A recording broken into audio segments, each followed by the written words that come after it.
Hello aspirants, स्वागत है आपका एचपी कम्पिटिटिव फोकस पर। बात करेंगे एचपी टैट टीजीटी कमीशन के लिए और जो हमारा टैट है उसके लिए केमिस्ट्री पोर्शन। और यहाँ पर हमने चैप्टर शुरू किया है कौन सा, एटम्स एंड मॉलिक्यूल्स। तो इसकी एक वीडियो हमने पहले अपलोड कर दी थी, अब है पार्ट नंबर 2 और यहाँ पे हम बात करेंगे आज मोल कंसेप्ट की। किसके बारे में? मोल कंसेप्ट एक इम्पॉर्टेंट टॉपिक है, यहाँ से हर क्वेश्चन में, हर पेपर में क्वेश्चन जो है वो बनता है। ठीक है, तो चलिए शुरू करते हैं हमारा आज का वीडियो शुरू करने से पहले सब्सक्राइब, शेयर और लाइक जरूर करें हमारी वीडियो। बात करते हैं, बोलते हैं मॉलिक्यूलर मास। अब ये मॉलिक्यूलर मास क्या होता है? The molecular mass of a substance is the sum of atomic masses of all the atom in a molecule of the substance. ये क्या है? ये सिंपल सी बात है, आपने ध्यान रखनी है, सम ऑफ एटॉमिक मासेस। तो हमने पिछली वीडियो में एटॉमिक मास के बारे में पढ़ा था कि एटॉमिक मास क्या होता है, किस एलिमेंट का क्या एटॉमिक मास होता है, जो मेन इंपॉर्टेंट एलिमेंट्स हैं उनका एटॉमिक मास भी हमने देखा था। तो यहाँ पे मॉलिक्यूलर मास की बात कर रहे हैं और ये मॉलिक्यूलर मास क्या होता है? Sum of atomic masses. जितने भी हमारे पास एटम्स होंगे मॉलिक्यूल में, उन एटम्स का एटॉमिक मास और उसका सम, ठीक है, तो वो होता है मॉलिक्यूलर मास। सिंपल सी बात है, सम ऑफ एटॉमिक मासेस। आगे है the relative mass of A molecule expressed in atomic mass unit. अब ये जो एटॉमिक मास है या फिर रिलेटिव मास है या फिर मॉलिक्यूलर मास है, इसको हम कैसे एक्सप्रेस करते हैं? यू सिंबल से। यू यानी कि एटॉमिक मास यूनिट। क्या है? Atomic mass unit. आगे बोलता है, अब हम एग्जाम्पल्स करते हैं, कुछ एग्जाम्पल्स करते हैं, फिर आपको समझ आएगा कि कैसे जो है वो molecular mass of A molecule निकाला जाता है, ऑफ अ सब्सटेंस निकाला जाता है। देखो, calculate the relative molecular mass. Molecular मास पूछ रहा है किसका? वाटर का। और वाटर का फार्मूला क्या होता है? H2O। क्या होता है? H2O। तो हमें पता है मॉलिक्यूलर मास क्या होता है? Sum of atomic masses, sum of atomic mass of all atoms. ठीक है, तो देखो, हाइड्रोजन हमारे पास है, ऑक्सीजन हमारे पास है, वाटर H2O। तो यहाँ पे हाइड्रोजन की बात करते हैं सबसे पहले। तो हाइड्रोजन हमारे पास 2 हैं, तो हम बोलेंगे कि 2 इंटू, अब यहाँ पे हाइड्रोजन का एटॉमिक मास कितना है? एटॉमिक मास कितना होता है हाइड्रोजन का? 1 होता है, तो 2 इंटू 1 लिखेंगे। बिल्कुल सही बात है, ये हो गया हमारे पास H2 का। अब बात करते हैं ऑक्सीजन की। ऑक्सीजन कितनी है हमारे पास? 1 है, 1 लिखेंगे। गुना करेंगे किसके साथ? जो हमारे पास ऑक्सीजन है उसका एटॉमिक मास कितना होता है? वो होता है 16, तो हम लिखेंगे 16। ठीक है, अब हाइड्रोजन भी हमारे पास हो गया, ऑक्सीजन भी हमारे पास हो गया। यहाँ पे आ गया 2, यहाँ पे आ गया 16। अब इन दोनों को क्या करेंगे? सम करेंगे, क्योंकि हमें पता है मॉलिक्यूलर मास क्या होता है? Sum of all atomic masses of all atoms. ठीक है, तो 2 + 16 करेंगे, हमारे पास क्या आ जाएगा? 18। 18 यू लगा सकते हैं या फिर ग्राम लगा सकते हैं, तो 18 यू या फिर 18 ग्राम। ये हो गया हमारे पास मॉलिक्यूलर मास ऑफ वाटर। क्या हो गया? Molecular mass of water. क्या किया हमने? एटॉमिक मासेस को सम किया, जितने भी डिफरेंट एटम्स थे हमारे पास, जैसे हाइड्रोजन था, ऑक्सीजन था, उनको उनके एटॉमिक मासेस को सम करा और हमारे पास क्या आ गया? मॉलिक्यूलर मास आ गया। बस इतना सा सिंपल काम है। अब बात करते हैं मॉलिक्यूलर मास ऑफ HNO3। क्या है? HNO3। तो देखो, फिर से हमने एटॉमिक मासेस को सम करना है। यहाँ पे है HN और यहाँ पे बात करेंगे O3 की। ठीक है, यहाँ से कुछ अच्छे से लिखते हैं, H, ठीक है, N और O3। तो हाइड्रोजन कितने हैं? 1 है, इसका जो एटॉमिक मास होता है वो क्या होता है? 1 होता है और हमारे पास आ गया 1। ठीक है, अब नाइट्रोजन की बात करते हैं। नाइट्रोजन कितने हैं? 1 है, मल्टीप्लाई करेंगे एटॉमिक मास से, और नाइट्रोजन का एटॉमिक मास कितना होता है? 14, तो यहाँ पे आ गया 14। अब ऑक्सीजन के कितने एटम्स हैं? 3 एटम्स हैं, और एक ऑक्सीजन का एटॉमिक मास कितना होता है? 16 होता है, तो यहाँ पे आ गया 16 3 = 48। अब क्या करना है? अब सिंपल सा काम करना है, इन सभी को सम करना है। सम करके 1 + 14 + 48, तो हमारे पास कितना आ गया? हमारे पास आ गया 64। 3। क्या ये सही आया? सॉरी, यहाँ पे आएगा 7। सम कर लेते हैं एक बार। ये देखो 8 4 12, 1 13 और 4 1 5 1 6, तो हमारे पास आ गया 63। 63 यहाँ पे क्या ग्राम हमारे पास आ गया? Molecular mass of HNO3। ठीक है, क्या आया? मॉलिक्यूलर मास आ गया किसका? HNO3 का। और कैसे निकला? हमने सभी के एटॉमिक मासेस को सम किया, प्लस किया। ठीक है, कितना आ गया हमारे पास? 63 ग्राम। ठीक है, तो यही बात यहाँ पे बोला है, एटॉमिक मास हमारे पास हाइड्रोजन का 1 होता है, ऑक्सीजन का 16 होता है। और कितने एटम्स हैं? 2 हैं हमारे पास हाइड्रोजन, H2O की बात कर रहा है, और एक है हमारे पास क्या? ऑक्सीजन। तो 18 यहाँ पे आ गया। और उसी तरह हमने बात करी HNO3 की, तो HNO3 का पहले हमने हाइड्रोजन का एटॉमिक मास लिखा, फिर हमने नाइट्रोजन का लिखा, फिर हमने ऑक्सीजन का लिखा, और इन सभी को सम अप कर दिया और हमारे पास आ गया 63 यूनिट, या फिर हम बोल सकते हैं ग्राम। ठीक है, अब बात करते हैं फॉर्मूला यूनिट मास की। अब ये फॉर्मूला यूनिट मास क्या होता है? फॉर्मूला यूनिट मास, ये भी सेम एज हमारे पास मॉलिक्यूलर मास की तरह होता है। The formula unit mass of a substance is sum of the atomic masses of all atoms in a formula unit of a compound. यानी कि किसी कंपाउंड में, किसी मॉलिक्यूल में जितने भी हमारे पास सब्सटेंस होंगे, उन सभी के एटॉमिक मासेस का सम होगा formula unit mass. Formula unit mass is calculated in the same manner as we calculate molecular mass. तो यही बात आ गई कि जिस तरह हम मॉलिक्यूलर मास को कैलकुलेट करते हैं, उसी तरह हम फॉर्मूला यूनिट मास को भी कैलकुलेट करते हैं। अब एग्जांपल्स देखिए, यहाँ पे एग्जांपल्स हैं हमारे पास। सोडियम क्लोराइड, सोडियम क्लोराइड का एग्जांपल्स यहाँ पे लिया हुआ है। सोडियम क्लोराइड क्या होता है? NaCl, NaCl। और इसका फॉर्मूला यूनिट मास क्या होगा? वही हमने इसका एटॉमिक मास और क्लोरीन का एटॉमिक मास सम करना है। तो देखो यहाँ पे 1 × 23, 23 क्या है? सोडियम का एटॉमिक मास है, और 1 यहाँ पे दर्शा रहा है कि सोडियम एटम जो है वो 1 है। उसी प्रकार क्लोरीन, क्लोरीन का 1 एटम है, और इसका एटॉमिक मास क्या होता है? क्लोरीन का एटॉमिक मास होता है 35.5। और जब हम इन दोनों को सम अप कर देंगे तो हमारे पास आ जाएगा 58.5 यूनिट। क्या आएगा? 58.5 यूनिट। तो उम्मीद करता हूँ कि यहाँ तक आपको समझ आया होगा। अब बात करते हैं मोस्ट इम्पॉर्टेंट मोल कंसेप्ट की। अब ये मोल कंसेप्ट क्या है, आइए देखते हैं। In a chemical reaction equation indicates directly the number of atoms और molecule taking part in the reaction. तो एक केमिकल इक्वेशन हमें क्या बताती है? इस तरह से हमारे पास केमिकल इक्वेशन है। ये क्या बता रही है? ये बता रही है कि यहाँ पे कितना नंबर जो है वो A, B रिएक्ट हो रहे हैं, और हमें कितना नंबर जो है वो C और D प्रोडक्ट मिल रहा है। यही एक केमिकल रिएक्शन होता है। ठीक है, therefore it is more convenient to refer to quantity of a substance in terms of the number of its molecules or atoms rather than their masses। बताइए कि हमारे लिए बहुत आसान हो जाता है जब हम इन मॉलिक्यूल्स की, इन एटम्स का नंबर पता करते हैं, नंबर के अकॉर्डिंग हम इनको रिएक्ट करवाते हैं। जबकि मास, अगर हम इनका मास लें तो वो थोड़ा सा डिफ़िकल्ट हो जाता है। मास में क्या होता है? डिफ़िकल्ट हो जाता है। तो हमने क्या किया? हमने अपनी सहूलियत के लिए, हमें इजी लगे, तो हमने इन जो मॉलिक्यूल्स हैं, जो एटम्स हैं, इनको नंबर्स में कन्वर्ट किया, या फिर हमने इनकी क्वांटिटी जो है वो नंबर्स में ली। क्या किया? इनकी क्वांटिटी नंबर्स में ली, मासेस को छोड़कर। ठीक है, मास को छोड़कर हमने क्या करा? नंबर्स में एटम्स की, मॉलिक्यूल्स की क्वांटिटी ली। So a new unit mole was introduced. तो उससे क्या हुआ? एक नई यूनिट जिसको हम बोलते हैं मोल, उसको इंट्रोड्यूस किया गया। ठीक है, द मोल सिंबल मोल। अब ये जो मोल है इसका सिंबल क्या होता है? MOL। ये इंपॉर्टेंट है, ये भी पूछ लिया जाता है कि what is the symbol of mole, और इसकी SI यूनिट होती है MOL। ठीक है, तो पूछ लिया जाएगा कि मोल की SI यूनिट क्या होगी, तो हम बोलेंगे मोल होगी। तो ये है मोल। मोल क्या है? मास की जगह हमने क्या लिया? हमने नंबर्स ले लिए कि कितने नंबर्स ऑफ मॉलिक्यूल्स या एटम्स कंबाइन हो रहे हैं एक केमिकल रिएक्शन में। ठीक है, 1 मोल कंटेन्स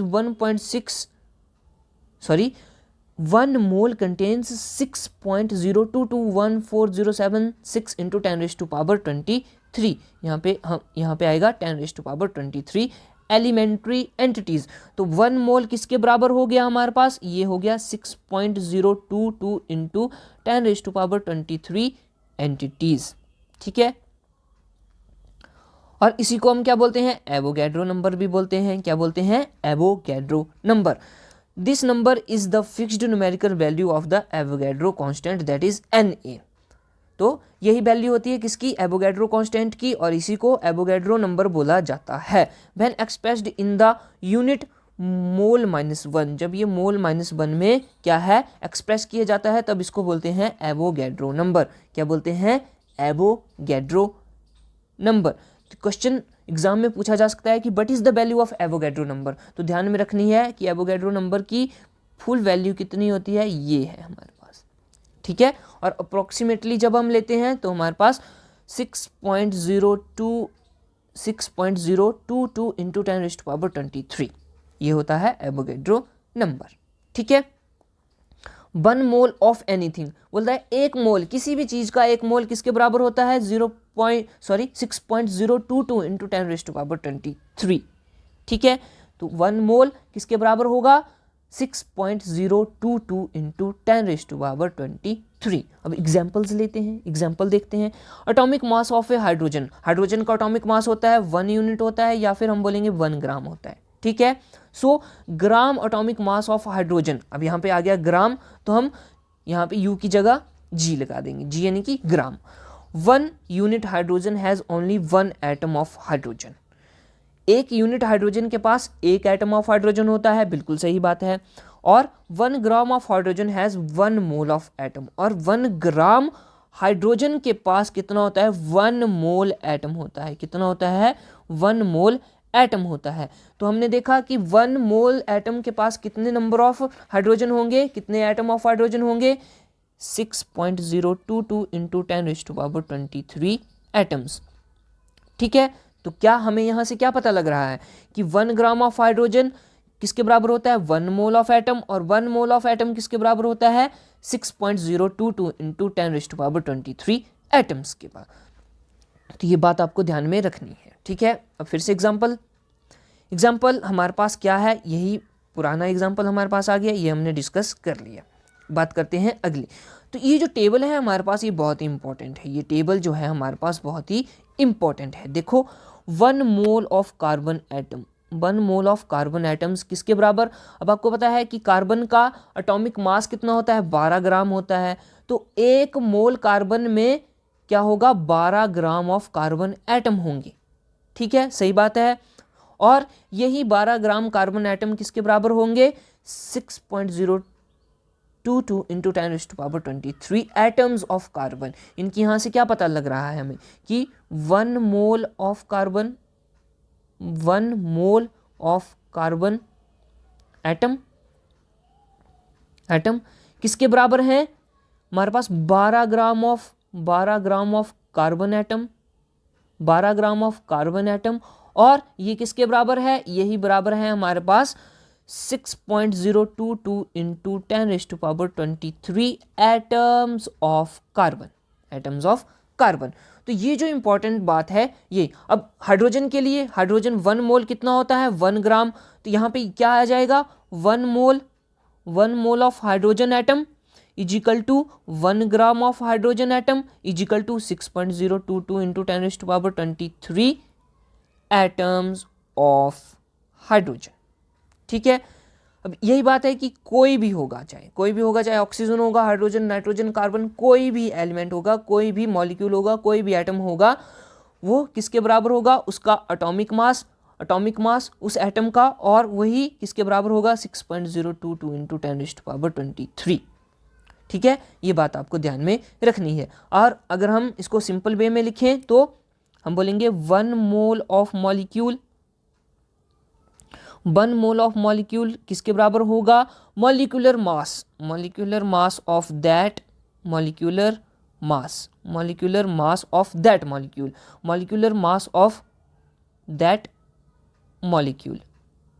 और ये किस में होगा, ये होगा ग्राम में, और यही किसके बराबर होगा, यही बराबर होगा हमारे पास 6.022 इंटू 10⁻23 मॉलिक्यूल्स। तो ये बात आपको समझनी है, ये बात आपको ध्यान में रखनी है, ठीक है। यहीं से यही बेस कंसेप्ट है और इसी से आगे क्वेश्चन सॉल्व होंगे। अब एग्जाम्पल लेते हैं। एज बी ऑलरेडी कैलकुलेटेड, हमने जो वाटर है उसका मॉलिक्यूलर मास हमने कैलकुलेट कर लिया, कितना है, 18 ग्राम है। अगर हम बात करें कि मास कितना होगा इसका, तो 18 ग्राम होगा, ठीक है। From here we understand 18 gram of water has 1 mole of molecule of water, ये बात सही है।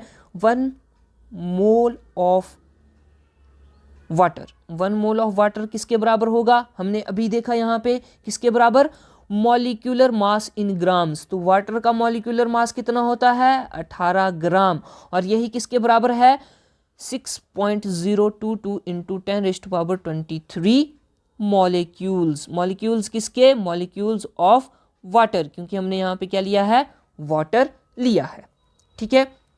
ये देखो यही बात यहाँ पे 1 मोल किसके बराबर हो गया, 6.022 इंटू 10⁻23 नंबर्स, और किसके बराबर है, रिलेटिव मास इन ग्राम्स, या फिर एटॉमिक मास हम बोल सकते हैं, एटॉमिक मास, या फिर मॉलिक्यूलर मास, मॉलिक्यूलर मास, ठीक है। 10 a mole is a chemist counting unit. अब ये ए मोल क्या है, ये केमिस्ट काउंटिंग यूनिट है। द वर्ड मोल, ये इंपॉर्टेंट बात है, मोल वर्ड जो है वो कब इंट्रोड्यूस हुआ, 1896 में, 1896 में, किसके द्वारा, विल्हेम ऑस्टवाल्ड ने मोल को इंट्रोड्यूस किया, कब किया, 1896 में। और ये कहाँ से, ये लैटिन वर्ड है, एक लैटिन भाषा से ड्राइव किया गया है, और इसका मतलब होता है, मोल का मतलब क्या होता है लैटिन भाषा में, हीप और पाइल। हीप यानी कि ढेर, ठीक है, पाइल मतलब कि ग्रुप। यहां तक क्लियर है, ठीक है। अब कैलकुलेट करते हैं नंबर ऑफ मोल्स, ठीक है। इससे पहले हमें 2 चीजें ध्यान में रखनी है, क्या, 2 चीजें ध्यान में रखनी है, कौन कौन सी, देखो मोल किसके बराबर हो गया हमारे पास, given mass upon molecular mass, molecular mass, molar mass. तो देखो अब यहाँ पे बोल रहा है कि हमें नंबर ऑफ मोल्स कैलकुलेट करने हैं, क्या करना है, नंबर्स ऑफ मोल्स कैलकुलेट करने हैं। अब ये हमारे पास है नंबर ऑफ मोल्स, ये है number of moles. Number of moles निकालने के लिए हमें क्या पता होना चाहिए, मास पता होना चाहिए, जो दिया गया मास है गिवन मास और मोलर मास, उस एटम का मोलर मास। तो यहाँ पे बात कर रहा है हीलियम की, किसकी बात कर रहा है, हीलियम की। तो हमें नंबर ऑफ मोल्स निकालने हैं। नंबर ऑफ मोल्स कैसे निकालेंगे, हमारे पास फॉर्मूला है ये वाला फार्मूला है नंबर ऑफ मोल्स निकालने के लिए। तो हम बोलेंगे नंबर ऑफ मोल्स को n से डिनोट करेंगे, ठीक है। और यहाँ पे गिवन मास कितना दिया है, 52 ग्राम, 52 ग्राम, तो हम लिख देंगे 52 ग्राम, ठीक है, 52 ग्राम। अब मोलर मास कितना, हीलियम का मोलर मास कितना होता है, हीलियम का मोलर मास होता है हमारे पास 2 इंटू 2 इंटू इजकल टू 4। तो हीलियम जो है हमारे पास उसका मोलर मास जो होता है वो होता है 4। हमें पता लग गया, तो हम लिखेंगे 4 ग्राम ये हो गया मोलर मास ऑफ हीलियम, और ये गिवन मास हो गया, ये हमारे पास गिवन मास, और ये है 4 ग्राम क्या है, मोलर मास किसका मोलर मास ऑफ हीलियम, ठीक है, मोलर मास ऑफ हीलियम। तो अब हम अगर इसको डिवाइड करेंगे कितना आएगा, ग्राम से ग्राम कट जाएगा 4, और ये आ गया हमारा 13, तो इक्वल टू 13। तो यहाँ पे n की वैल्यू कितनी आ गई, 13 आ गई, नंबर ऑफ मोल्स कितने आ गए, 13 आ गए। तो ऐसा क्वेश्चन, डायरेक्ट क्वेश्चन पूछा जाता है एग्जाम्स में कि नंबर ऑफ मोल्स निकालिए, क्या निकालिए, नंबर ऑफ मोल्स निकालिए। चलिए बढ़ते हैं अगला जो कंसेप्ट है हमारे पास, एक फॉर्मूला आपने ध्यान रखना है, ये वाला फॉर्मूला कौन सा है, ये नंबर ऑफ मोल्स निकालने का, n is equal to given mass upon molar mass, molar mass. ठीक है, अब आगे है हमारे पास, आगे बात कर रहा है ये, बोलता है 12.044 into 10⁻23 number of helium atom. इसमें हमने क्या करना है, finding mole from number of particles. अब यहाँ पे क्या निकालना है, हमने मोल निकालने हैं। क्या निकालने हैं, मोल निकालने हैं। और हमें क्या दिया गया है, नंबर ऑफ पार्टिकल्स दिए गए हैं, इतने नंबर ऑफ पार्टिकल्स हैं। तो इसके लिए हमारे पास एक और फॉर्मूला है, mole equals to given number of particles upon Avogadro number, Avogadro number. अब आपको पता है एवोगैड्रो नंबर क्या होता है, 6.022 इंटू 10⁻23। ठीक है, यहाँ तक क्लियर हुआ। अब बात कर रहा है हीलियम एटम की। यहाँ पे कितने मोल ऑफ हीलियम एटम है, तो देखो मोल निकालने के लिए हमारे पास फार्मूला आ गया, तो हम क्या करेंगे, सीधी सीधी वैल्यू पुट करेंगे। तो कितने मोल हो जाएंगे, मोल इजिकल टू गिवन नंबर, कितना नंबर दिया गया है 12.044 इंटू 10⁻23। ठीक है, और डिवाइड में क्या, एवोगैड्रो नंबर है, एवोगैड्रो नंबर क्या होता है 6.022 इंटू 10⁻23। ठीक है, यहां तक। अब इसको क्या करना है, सिंपल डिवाइड करना है। अगर डिवाइड करेंगे तो हमारे पास आ जाएगा 2। क्या आ जाएगा, 2 आ जाएगा। तो हमारे पास कितने मोल निकले, कितने मोल निकले, mole of helium is equal to 2। हमारे पास क्वेश्चन सॉल्व हो गया, 2 मोल ऑफ हीलियम। किसमें 2 मोल ऑफ हीलियम किसमें है, ये किसमें है, ये है हमारे पास 12.044 into 10⁻23 molecules of helium contains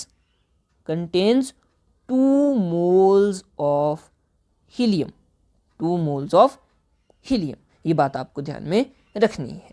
ठीक है जी, अब बात करते हैं आगे।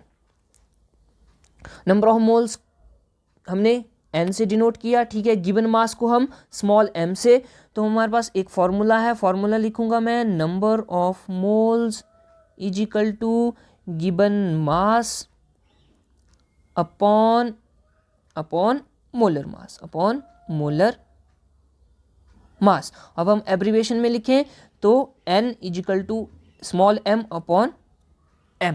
ठीक है, तो यहाँ पे मोलर मास बड़ा M और गिवन मास छोटा m। तो ये एक फॉर्मूला है, ये आपको नोट डाउन कर लेना है इस तरह से। अब उसके बाद गिवन नंबर ऑफ, अब दूसरे फॉर्मूले की भी बात करी थी हमने, करी थी, क्या है, मोल्स निकालने के लिए मोल्स इज इक्वल टू क्या है, गिवन नंबर ऑफ पार्टिकल्स या molecules upon Avogadro number Na, Avogadro number. ठीक है, तो गिवन नंबर ऑफ पार्टिकल्स किससे डिनोट करेंगे, n से, और एवोगैड्रो नंबर को Na से डिनोट करेंगे। तो ये भी एक फॉर्मूला बन गया हमारे पास मोल का। ठीक है, मोल का। तो ये बात आपको ध्यान में रखनी है। अब उसके बाद यहाँ पे सॉल्यूशन दिया गया है, अब जो हमने पहले ही सॉल्व कर लिया। अब उसके बाद बोल रहा है calculate the mass of the following.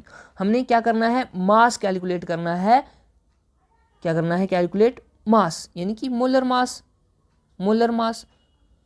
तो हमारे पास फॉर्मूले हैं, 2 फॉर्मूले हैं। कौन कौन से हैं, एक तो है n is equal to m upon m, और दूसरा क्या है, n is equal to n upon Na। ठीक है, यहाँ पे बात अब कैसे, अब हमें यहाँ पे क्या दिया गया है, मोल दिए गए हैं। कितने मोल दिए हैं, 0.5 मोल दिए गए हैं, और हमें क्या निकालना है, मास निकालना है। तो ये कैसे कैलकुलेट करेंगे, 2 फॉर्मूले आ गए हमारे पास, ये दोनों के दोनों नंबर ऑफ मोल्स के लिए हैं, और हमें निकालना है यहाँ पे मास। मास निकालने के लिए हमें मोलर मास पता होना चाहिए। मोलर मास हमारे पास क्या है, किसका, N2 का पूछ रहा है, N2 का मोलर मास। अब हमारे पास जब N होता है तो हमारे पास 14 होता है, लेकिन यहाँ पे 2 है नाइट्रोजन है, तो हम बोलेंगे 14 into 2 is equal to 28 gram आ गया हमारे पास N2 नाइट्रोजन गैस का मोलर मास। अब लगाते हैं फॉर्मूला, ये वाला फॉर्मूला लगाएंगे, number of moles, number of moles is equal to क्या है, मास, गिवन मास बोलेंगे हम इसको या बोलेंगे मास, यही हमको फाइंड आउट करना है।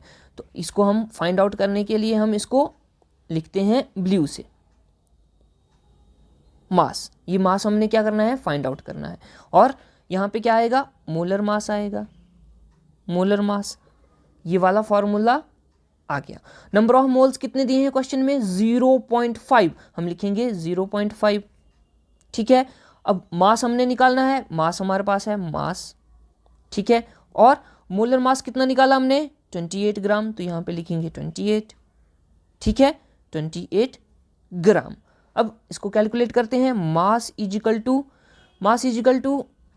0.5 इंटू 28 ग्राम, कितना आ जाएगा हमारे पास, हमारे पास आ जाएगा, कितना आएगा, ये आ गया हमारे पास 14 ग्राम। तो यहां से हमने क्या निकाला, मास निकाल दिया, मास कितना आया, 14 ग्राम। तो इस क्वेश्चन का आंसर क्या होगा, 14 ग्राम, ठीक है। समझ में आया आपको, उम्मीद करता हूं कि समझ में आया होगा। अब एक और एग्जांपल लेते हैं, अगला एग्जांपल क्या बोलता है, 0.5 मोल ऑफ नाइट्रोजन एटम। अब हमने क्या निकालना है, यहाँ पे मास निकालना है। फिर से वही formula, N is equal to M/M, ठीक है। तो यहाँ से N हमें दिया है, कितना दिया है, नंबर ऑफ मोल 0.5 है, और M हमें निकालना है, मोलर मास अब यहाँ पे है नाइट्रोजन। तो यहाँ पे एक मॉलिक्यूल, एक एटम है नाइट्रोजन का, और नाइट्रोजन का मास क्या होता है हमारे पास, एटॉमिक मास होता है 14 ग्राम। तो यहाँ पे आ जाएगा 14 ग्राम, ठीक है। अब उसके बाद M is equal to 0.5 into 14 gram, और यहाँ पे हमारे पास क्या आंसर आ गया, 7 ग्राम। तो मास हमने फिर से निकाल दिया, किसका मास निकाल दिया हमने, N एटम नाइट्रोजन का मास यहाँ पे निकला, कहाँ से निकाला, 0.5 मोल्स। तो 0.5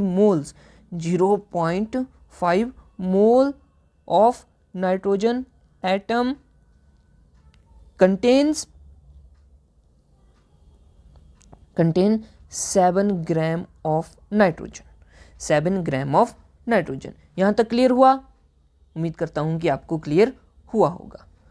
अब आगे है अगला जो है हमारे पास, अगला एग्जांपल क्या बोल रहा है, ये है 3.011 into 10⁻23 number of nitrogen atom. अब हमें यहाँ पे निकालना है मास, और हमें क्या दिया गया है, नंबर ऑफ नाइट्रोजन एटम्स दिए गए हैं, क्या दिए गए हैं, नंबर ऑफ नाइट्रोजन एटम्स, ठीक है। चलो देखते हैं किस तरह से निकालते हैं। सबसे पहले हमें क्या करना है, हमें मोल्स निकालने हैं। यहाँ पे क्या निकालने हैं, मोल्स, नंबर ऑफ मोल के लिए हमने फॉर्मूला देखा था कि given number of nitrogen atoms upon Avogadro number. तो हम इसको सॉल्व करेंगे, गिवन क्या है हमारे पास, 3.011 इंटू 10⁻23, और एवोगैड्रो 6.022 इंटू 10⁻23। ये क्या है, ये N की वैल्यू है, नंबर ऑफ मोल्स की वैल्यू है, ठीक है। नंबर ऑफ मोल्स क्या होंगे हमारे पास, अब यहाँ पे हम इसको करेंगे तो 0.5 मोल आ जाएगा, 0.5 मोल आ गया। अब हमें निकालना है मास, क्या निकालना है, मास निकालना। अब यहाँ ध्यान रखना, यहाँ पे कौन सा फॉर्मूला लगा है, N is equal to N/Na, ठीक है। मास निकालने के लिए हमारे पास फॉर्मूला है number of mole is equal to given mass upon molar mass. अब हमें यहाँ पे क्या निकालना है, मास निकालना है। तो यहाँ पे हम आसानी से निकाल सकते हैं, और ये फॉर्मूला यूज़ किया हमने यहाँ पे, N is equal to M/M, ठीक है। तो नंबर ऑफ मोल्स हमने फाइंड आउट कर लिए हैं, 0.5 है, तो लिख देंगे हम 0.5 इज इक्वल टू मास हमने निकालना है, मास को हम ऐसे रखेंगे, और मोलर मास किसका, N एटम्स का। तो N एटम्स का मोलर मास कितना होता है, एटॉमिक मास कितना होता है, 14 ग्राम। अब जब हम इसको सॉल्व करेंगे तो मास कितना आ जाएगा, मास आ जाएगा 14 इंटू 0.5, दैट इज 7 ग्राम। क्या आ गया, 7 ग्राम। तो यहाँ से हमें क्या पता चल रहा है कि 3.011 into 10 raised to power 23 atoms of nitrogen contains 7 gram of nitrogen. 7 gram of nitrogen. यहाँ तक क्लियर हुआ? फॉर्मूला आपको पता लग गया, अप्लाई कैसे करना है वो भी पता लग गया, मास कैसे निकालना है वो भी पता लग गया, नंबर ऑफ मोल कैसे निकालने हैं वो भी पता लग गया। ठीक है, अब बढ़ते हैं अगले क्वेश्चन की ओर। अगला जो एग्जांपल्स है हमारे पास, अगला एग्जांपल बोल रहा है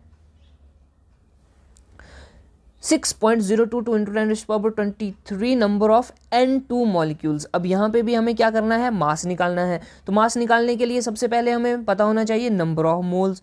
नंबर ऑफ मोल्स यहाँ पे नहीं दिए गए हैं तो हमें नंबर ऑफ मोल्स निकालने हैं। नंबर ऑफ मोल्स कैसे निकालने हैं, क्योंकि हमें यहाँ पे गिवन नंबर दिया गया है और हम वहाँ से आसानी से नंबर ऑफ मोल निकाल सकते हैं। तो number of mole is equal to 0.022 into 10 raise to power 23, ये हो गया हमारे पास गिवन नंबर। और नीचे आएगा एवोगैड्रो नंबर। एवोगैड्रो नंबर होता है 6.022 इंटू 10 रेज़ टू पावर 23। ठीक है, तो ये यहाँ पे कैंसिल आउट हो जाएगा, 1 आ जाएगा। तो कितने मोल हो गए हमारे पास, नंबर ऑफ मोल की वैल्यू कितनी आ गई, 1 आ गई। अब दूसरा फार्मूला लगाते हैं जहाँ पे हमें मास पता लगेगा। तो N is equal to M upon M। N की वैल्यू हमारे पास कितनी है, 1 है। M हमें निकालना है और मोलर मास या एटॉमिक मास कितना है N2 का, N2 का होता है 28 ग्राम। तो यहाँ पे लिखेंगे 28 ग्राम। तो M is equal to 1 into 28 gram, that is 128 gram, 28 gram. तो यहाँ से क्या पता लग रहा है हमें कि 6.022 into 10 raise to power 23 molecules of N2 contain 28 gram of N2। तो 28 ग्राम नाइट्रोजन में हमारे पास कितने मॉलिक्यूल्स हैं, 6.022 into 10 raise to power 23 molecules. यहाँ तक क्लियर हुआ? उम्मीद करता हूँ कि आपको समझ में आया होगा। ठीक है, तो ये था। अब बोल रहा है during a chemical reaction the sum of all the masses of the reactant and product remain unchanged. हमने क्या क्या पढ़ा इस चैप्टर में, यही पढ़ा law of conservation of mass है कि mass can neither be created nor be destroyed. तो जितना भी हमारे पास एक रिएक्शन में हमारे पास जितना भी मास होगा वही मास रहेगा, ना ही उसमें कोई एडिशन होगी ना ही उसमें कोई डिलीशन होगी। जैसे कि A+B हमारे पास 10 ग्राम है तो C+D भी हमारे पास 10 ग्राम होंगे। यही लॉ ऑफ कंजर्वेशन ऑफ मास था। अब उसके बाद लॉ ऑफ डेफिनेट प्रोपोर्शन, उसमें क्या देखा था हमने कि कोई भी मॉलिक्यूल है उसमें एटम्स जो हैं वो डेफिनेट प्रोपोर्शन में कंबाइन करेंगे। In a pure chemical compound elements are always present in definite proportion by mass. H2O की बात करी थी, तो इसमें क्या था हमारे पास कि हाइड्रोजन के 2 और यहाँ पे 16, तो 1:8 में हाइड्रोजन और ऑक्सीजन कंबाइन होते हैं और हमें क्या मिलता है, वाटर मिलता है। और ये क्या है, डेफिनेट प्रोपोर्शन में कंबाइन होते हैं। ठीक है, यही था लॉ ऑफ डेफिनेट प्रोपोर्शन। उसके बाद an atom is smallest particle of the element. Atom क्या है, एक स्मॉलेस्ट पार्टिकल है एलिमेंट का, that can not usually exist independently and retain all its chemical property. ये इंडिपेंडेंटली एग्जिस्ट नहीं होता है, बहुत सारे एटम्स जो हैं वो मिलके एक एलिमेंट बनाते हैं और फिर केमिकल प्रॉपर्टी शो करते हैं। ठीक है, a molecule is the smallest particle of an element. अब मॉलिक्यूल क्या है, स्मॉलेस्ट पार्टिकल है किसका, एलिमेंट का और एक कंपाउंड और किसी कंपाउंड का। ठीक है, अब उसके बाद है a chemical formula of a compound shows it's constituent elements and the number of atoms of the each combining element.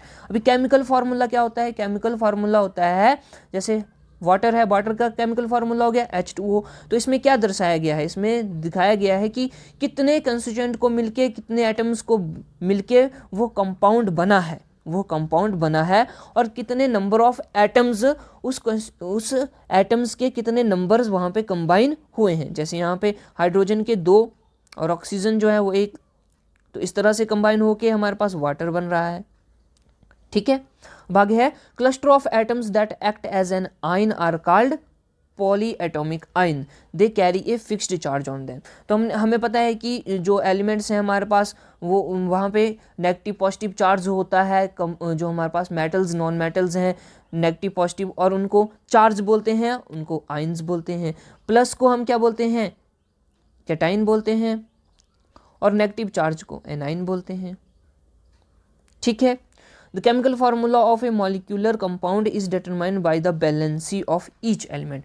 Chemical formula कैसे, जो हमारे पास बैलेंसी होती है एलिमेंट की, वहाँ से पता लगता है। In ionic compound the charge on each ion is use to determine the chemical formula of the compound. और जब हमने केमिकल फार्मूला कैसे लिखना है किसी कंपाउंड का वो बताया था, तो ये वही बोल रहा है कि जितनी भी बैलेंसी होगी, जितना भी चार्ज होगा उस पर, वो हेल्प करता है किसमें, केमिकल फार्मूला लिखने में। आगे है scientist use relative atomic mass scale to compare the masses of different atoms of element. तो हमने जो बात करी थी atoms of carbon 12 isotope, carbon 12 isotope use किया जाता है एटॉमिक मासेस को फाउंड आउट करने के लिए। किसी भी एलिमेंट का, किसी भी एटम का एटॉमिक मास जो है हम पता लगा सकते हैं। ठीक है। उसके बाद है एवोगैड्रो कांस्टेंट, इसके बारे में आज ही बात करी, इसकी वैल्यू इतनी होती है और इज डिफाइंड एज, ये इंपॉर्टेंट है, the number of atoms exactly, number of atoms in exactly 12 gram of carbon 12, कि कितने नंबर ऑफ एटम्स प्रेजेंट है 12 ग्राम ऑफ कार्बन 12 में, वो होता है एवोगैड्रो नंबर। ठीक है। अब एक मोल इजिकल टू कितना होता है, 6.0221407 इंटू 10⁻23 एंटिटीज। एंटिटीज में क्या क्या आएगा, मॉलिक्यूल, एटम्स, पार्टिकल्स या नंबर, ये सब आएगा एंटिटीज में। Mass of 1 mole of a substance is called its molar mass. तो 1 mole is equal to molar mass of that substance. 1 mole of substance is equal to molar mass of substance is equal to Avogadro number, that is 6.022 into 10⁻23। ठीक है। उसके बाद खत्म, finish. तो ये chapter हो गया फिनिश। तो उम्मीद करता हूं कि ये जो मोल कंसेप्ट वाला, यहाँ पे 2 फॉर्मूले आपको ध्यान में रखने हैं। कौन कौन से, n इजिकल टू m/m और n इजिकल टू n/Na। ठीक है। ये क्या है, नंबर ऑफ मोल है, और ये क्या है, ये भी नंबर ऑफ मोल है। यहां पे m क्या है, गिवन मास है, या हम बोलेंगे मास। और ये m क्या है, ये है हमारे पास मोलर मास। ठीक है। n यहां पे क्या है, n यहां पे हमारे पास है गिवन नंबर, और Na क्या है, एवोगैड्रो नंबर। ठीक है। तो हमें क्या निकालना है, मास निकालना है, तो हम इस फॉर्मूले का यूज करेंगे। हमें नंबर ऑफ मोल्स निकालने हैं, तो वो डिपेंड करता है कि हमें मास दिया गया है। अगर हमें मास दिया गया है तो नंबर ऑफ मोल निकालने के लिए ये वाला फार्मूला यूज़ करेंगे, और अगर हमें नंबर्स दिए गए हैं, नंबर दिया गया है, पार्टिकल्स दिए गए हैं, तो हम ये वाला फार्मूला यूज़ करेंगे नंबर ऑफ मोल्स निकालने के लिए। अगर हमें नंबर निकालने हैं तो ये वाला फार्मूला यूज़ होगा, अगर हमें मास निकालना है तो ये वाला फार्मूला यूज़ होगा। ठीक है। यहीं से क्वेश्चन बनता है, पूछ लिया जाता है कि कितने नंबर ऑफ मोल्स हैं, कितना मास होगा, इस तरह के क्वेश्चंस। नेक्स्ट वीडियो में हम इसी प्रकार के क्वेश्चन जो प्रीवियसली आस्क्ड क्वेश्चन है इस चैप्टर में से वो लेके आएंगे। दोस्तों उम्मीद करता हूं कि आपको ये सेशन आपको अच्छा लगा हुआ होगा और साथ में आपको इन्फॉर्मेशन मिली हुई होगी, और जितनी भी चीज़ें आपको बताई गई, समझाई गई, वो आपको समझ में आई होंगी। अगर कोई भी दिक्कत आती है आपको तो आप कमेंट सेक्शन में कमेंट कर सकते हैं, मैं और बेहतर करने की कोशिश करूँगा। ठीक है। तो हमें वेरियस प्लेटफॉर्म्स है हमारे, जैसे कि हमारा फेसबुक पर पेज है HP कॉम्पिटिटिव फोकस से, वहाँ पे हमें फॉलो करना है। ठीक है। टेलीग्राम पे हमारे पास ग्रुप है HP competitive focus, HP TET TGT commission के लिए, उसको फॉलो करना है। ठीक है। साथ में और क्या करना है, हमारे चैनल को सब्सक्राइब करना है, सब्सक्राइब करना है। ठीक है। ये सभी लिंक्स आपको डिस्क्रिप्शन में दे दी जाएंगी, वहाँ से आप इजीली फॉलो कर सकते हैं। और साथ में सब्सक्राइब करना है, शेयर करना है और वीडियो को लाइक करना है। उम्मीद करता हूँ कि आपको ये वीडियो पसंद आई होगी। मिलते हैं नेक्स्ट वीडियो में, तब तक के लिए टेक केयर।